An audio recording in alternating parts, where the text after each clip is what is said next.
Hello, everyone. Welcome back to the Pikmin 3 commentary. In this part, we finish up what's left of the story portion of the Frozen Tundra, Distant Tundra, whatever the hell they call this place.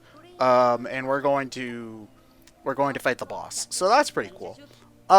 So this is just kind of a difference in how the game is run between like the different the what's the word I'm trying to think of? Like the structure. That took way too long. The structure between like 1 and 3, since 3 is much more linear, there's less of what you kind of felt in the first game where you would walk into an area and just find a boss and it would just kind of be chilling, like chilling out, hanging around.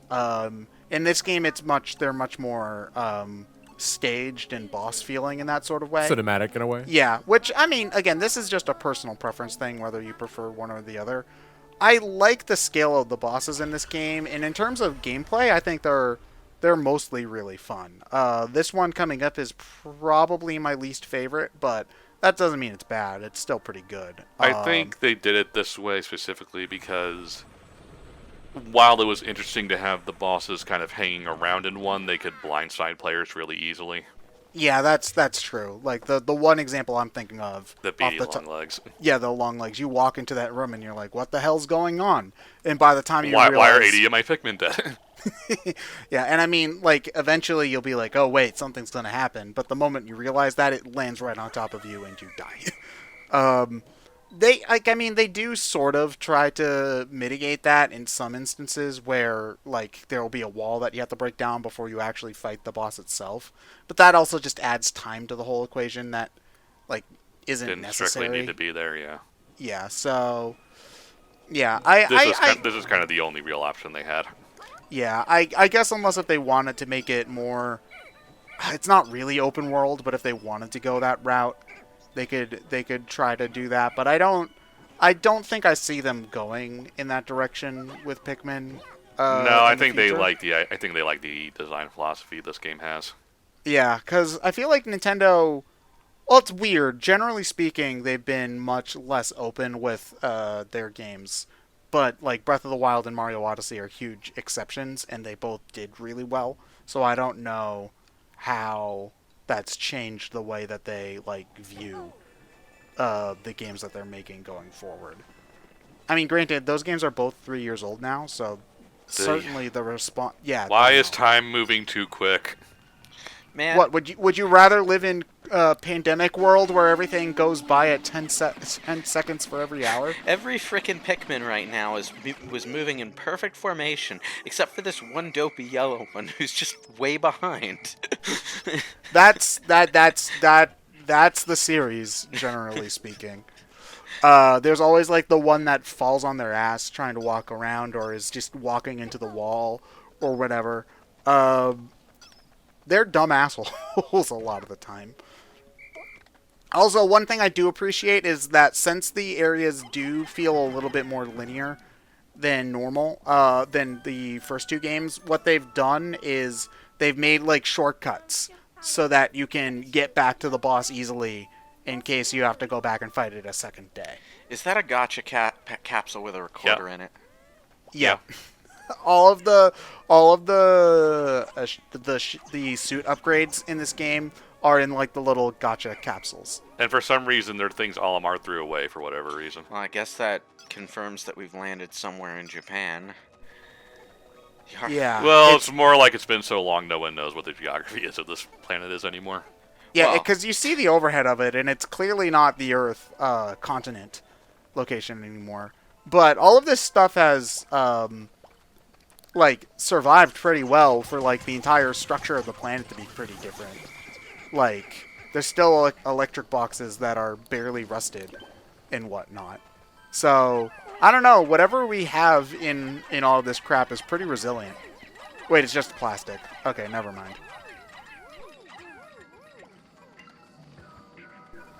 Oh yeah, so I'm trying to remember. Oh yeah, the reason why this boss is a little bit weird is that it's not so much a boss fight as it is kind of like a puzzle. Pretty much, you're trying to find all of the different lights so that you can turn them all on, and then the boss is really weak and easy to beat. I think you can do it without finding them all first, but it obviously would be a lot harder, and I wouldn't really Recommend it. recommend. Yeah.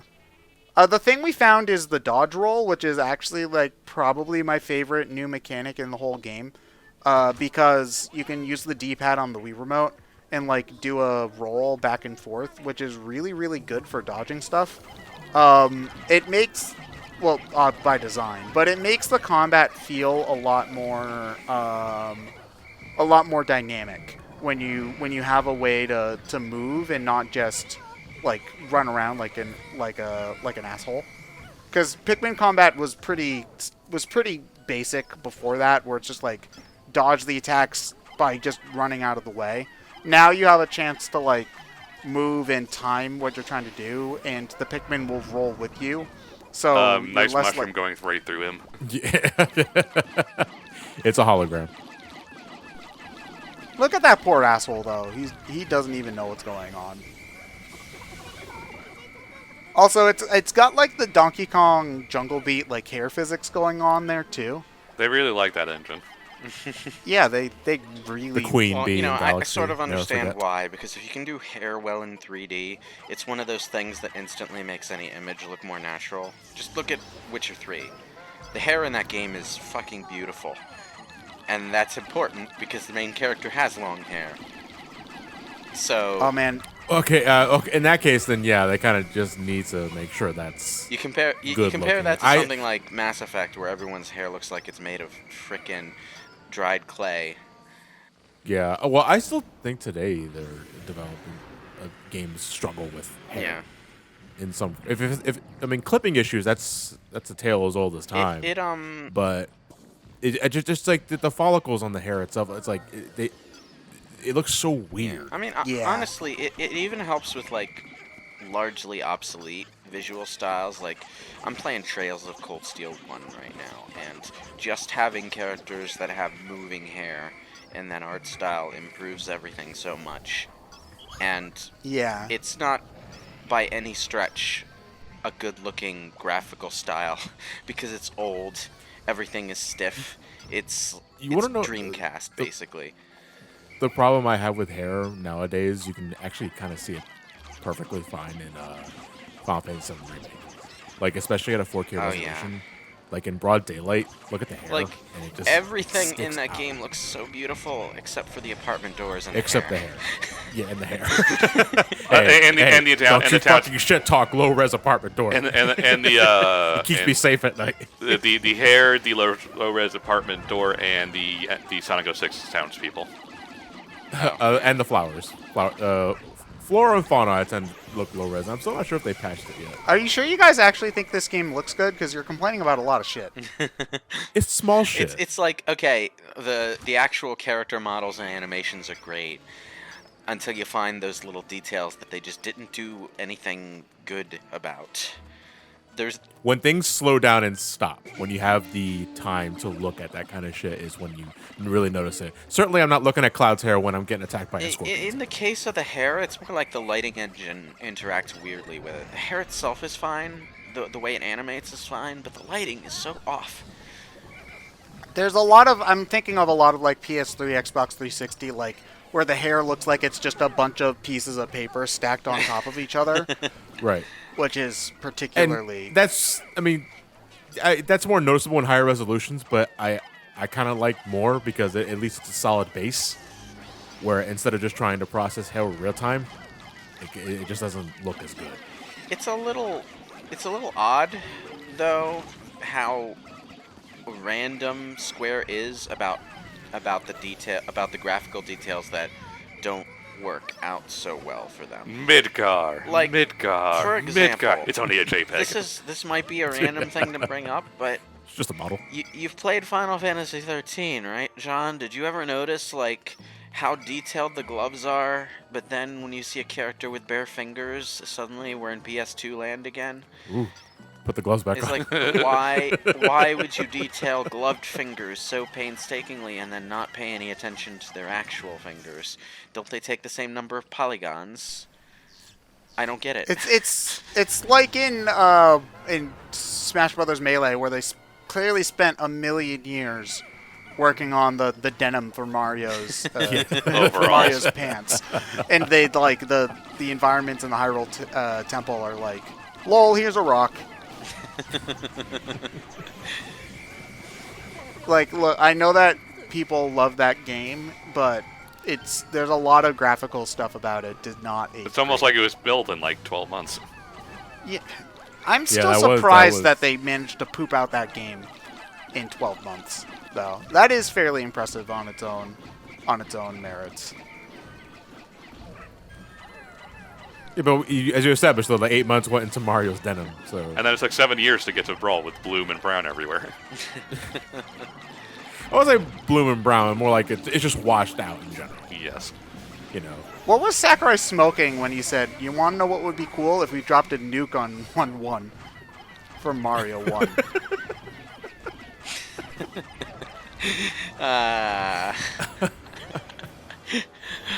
yeah, I know. It's like the one Smash game where we have a Fallout costume is the one game that doesn't have Mushroomy Kingdom. No, it's in the game. Is it in the game? Yeah. Okay. Holy Then shit. it's been so long since I actually played that game. It's like, okay, dude, there you go. It's appropriate. Did you? No, did you hear the thunder coming from outside? No. I did not. No. Oh, you're probably getting that storm that just passed by me. Yeah. Well, it was raining earlier, but it was just like really loud and shit. So How are you Okay. alive, Charlie? I've Wearing a done helmet. some things, terrible things. Don't want to talk about it. They were just Hakatations, who What cares? is up with his Muppet mouth? It's a rubber. Yes.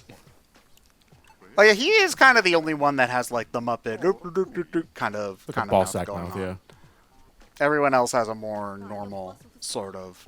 I think it's because it's like actually 3D and modeled versus being more of like just a part of their face with the other guys. It's supposed to look more prominent because everything about this guy's face is meant to look prominent. His eyebrows, his hair, his nose, his mustache. It gives His him mohawk. it gives him a rougher, thuggish look. Yeah, I love Charlie though. He's such a doofus, but the doof kind of character always sort of sticks with me. But yeah, so we can't just leave the planet because their Their warp key warp is... drive key is gone. Of So course. that's why we have to find Olimar because Olimar found it and was like, "This is neat," and he took it. It's mine now. Oh, so Olimar is the solid snake of this adventure. Olimar is the Dante to our Nero. That's great. Yeah, I mean, like he didn't know what the hell it was. I mean, he probably should have. They drive the same kind of ship, so he should have been like, "Oh, I mean, this we is a warp established drive that key." that he's kind of an idiot. Yeah, but it's just like, I don't think that if your job is to drive a ship, you would know what that thing looks like. It's like a truck driver finding a set of car keys and he's like, "I wonder what these fucking are." You know what I want to know? I want to know what Olimar's angle is, why he's on this planet again. He's getting more Money. treasure. Oh, so Yeah. he's just like prepping for the next time Louis spends all his money. No, it's more that the president got them in the debt again, so he's here getting more treasure. Yeah. Oh. Yeah, he does mention that Louis is useless though, a couple of times. Yeah, If- it's one of those. Why doesn't Olimar find another job at this point? I mean, surely he it'd really surely should. it'd require less work than actually doing this. I mean, yeah. Although I don't know what being trapped on a stranded a stranded planet 6 times, like, does for his resume. You know, like, I'd write a book and, try to see if I could get that off the ground. If I were him. That probably would work out okay. If they wrote a book about the planet with the Pikmin on it, though, everyone would be coming to the planet with the Pikmin on it, and that would be the end of the series because that's not going to end well. What are you talking about? I would kill for the Pikmin SimCity spin-off where they make it into a tourist trap. It'd be more interesting than Hey Pikmin. Knowing the general competence level of the people from these planets, the Pikmin would all die inside of a week. Yeah, I know. But it would still be more interesting than Hey Pikmin. Yeah. God. I don't wanna spend this whole commentary crapping on that game either, because it's not bad. At least, well, that game kind of also It's kind of just a is a little cheapy, bit useless deserved. spin-off that didn't really subtract from anything, though, so I don't really care. Yeah. Would you call it the Federation Force of Pikmin? No, because Eh. Federation Force was good despite not being what anybody wanted. Hey Pikmin is aggressively mediocre, so it's not like bad. It's just not Yeah, good. I mean, it's kind of like... It's like Shibiru was Ziplash. It just simply exists, and we wonder why they bothered to make it. Yeah, it's not like I'm against the idea of a Pikmin spin-off. Like, I think if they were to make it more like a StarCraft or Age of Empires styled RTS, that could work. There's several puzzle game shells that could work. There's, like, if they did something like a Zelda-alike, could work. It's just they chose 2D side-scroller, which is nowhere near a good fit, / somehow is also the laziest choice that they could have picked. So, yeah. But yeah, so... I wish if it were worse, it would be more interesting, honestly. Which is not a viewpoint I often have, because I'd rather play a mediocre game than a bad one 9 times out of 10. But in this... Oh, wow, that lightning flash was really, really bright. Sorry, I'm very easily distracted. Did I ever tell you guys about the time that lightning actually struck my house? Why don't you tell us? Yeah. Oh, well, sure, I mean, that's it's not super exciting, so Lightning struck her house, and that turned out the power, and that was kind of the end of that. Well, it did, like, burn a good part of the roof, from what I remember. But basically, I remember freaking out because I remember thinking, like, oh, my mom said something like, oh, yeah, a lot of our electronics could have shorted out. And I remember freaking out because I was like, my GameCube! But my GameCube ended up being fine. That did end up, I think, leading to us getting our first HD TV, though, if I remember correctly. So thank you, Zeus. The thing is, lightning strikes rarely fry electronics. It would have to actually, like, hit a breaker to do that. Yeah, probably. I don't know how much I want to thank Zeus, though, because he's a Dick. big old... Yeah, I mean, he probably screwed someone immediately after doing that. Both metaphorically and literally. Or maybe he was just being mean to Kratos, who knows? All I know is that when I get lightning and thunder, when I'm sleeping and I'm close to my window, there's always a sense of dread. Just like a month ago, we had a sudden onset, like, thunderstorm that lasted, like, half an hour, and then went away and it was sunny again. You know. Oh, that happens here all the time, And too. it knocked, like, not even a lightning bolt. It knocked down a tree. And the tree landed, Ow. like, 2 feet away from my car. Oh, shit. Yeah. But your car was fine. My car was fine. Oh, okay. But it very easily could not have been, so that scared the hell was out of me. invincible. The closest to lightning strike I've ever gotten is I was leaving a pizza place while it was raining, and it was kind of an empty parking lot, but it had, you know, the parking space, like, overhang lights over it. So my car was in one spot, and about 2 of those light posts down, but it got struck while I was going to my car. Wow. Yeah. Yeah. Jesus. I never had any close calls. The only thing of any prominence is, sometimes you'll see lightning travel horizontally on the clouds. Yeah. I was right underneath a humongous one that had, like, what seemed like 1,000,000 branches. Ooh, wow. It was pretty cosmic. If you're carrying a fruit when the timer runs out, It stays in the spot you left it. okay. Yeah, that's one of the things I really like about Pikmin is that there is this sense of continuity to the world. Stuff doesn't just respawn immediately on the next day. This is part of... I mentioned this in Pikmin 2. That's part of the reason why I don't like that game as much. When you kill enemies in Pikmin 2, they just immediately respawn the next day. Whereas in Pikmin 1, they will stay gone for a while before respawning eventually. And they kind of went back to that approach in Pikmin 3. I mean, I think in every game, if you move like a treasure or a fruit or a ship part, it'll stay in the same spot.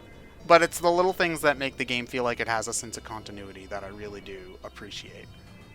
World building, I think, is probably one of the most important things to me when it comes to a game, because the more I can get engrossed in the world, the more I want to spend time playing. What fruit is this supposed to be? It's a mango. That's what a mango looks like? You never seen a mango? No. Mango drink. Why is it called Heroine's Tear? Because it looks like a teardrop shape, I guess. John, you have to remember that I'm like the whitest person in the fucking galaxy, and grew up with a Mango really- liquid refreshment. God, that would up with- provided a lot of juice. Yeah, it's like 2.5. I just want to know, like, I know this is like the most basic fucking question. Like, what is keeping these fruit so perfectly preserved? So these fruits are actually like pre-apocalypse, and there's just so much pesticides on them and preservatives that they're still good 7,000 years later when all of the Pikmin characters come by and find them. Turns out, though, that the seeds are completely dead, so they're not going to be able to grow any of these when they get back home. But we're not going to tell them that, because that... I mean, if those whack. I mean, the twist that's all whack. I mean, fruit. they don't. They're just drinking liquid They wax. don't know how to do agriculture anyway, do they? So. No, they Yes. really don't. Yeah, so they'll just blame it on themselves when they don't grow. But you know, a species of sentient human-like creatures who eat exclusively fruit and don't know how to grow it are just kind of too stupid for this world, aren't they? Yes. Yeah. I mean, at the very least, the Hakatations know how to grow food and ship it and stuff. Yeah, they mention that if you don't get all the fruit at the end, there's like the little end screen, and if you don't get all of it, they're like, but if they don't learn how to get their shit together, they're not going. They're gonna have to do this all over again. I think I get it. I get how they ended up where they are. They never discovered alcohol, so they never discovered agriculture. You know what? That makes sense. They're too hungry. They're too gluttonous to let the fruit stay around long enough to ferment. You gotta So- wonder how they survive the winter, though. There's some dark things that happen on on Kopai that we don't want to talk about. We'll see you all in the next part of Pikmin 3.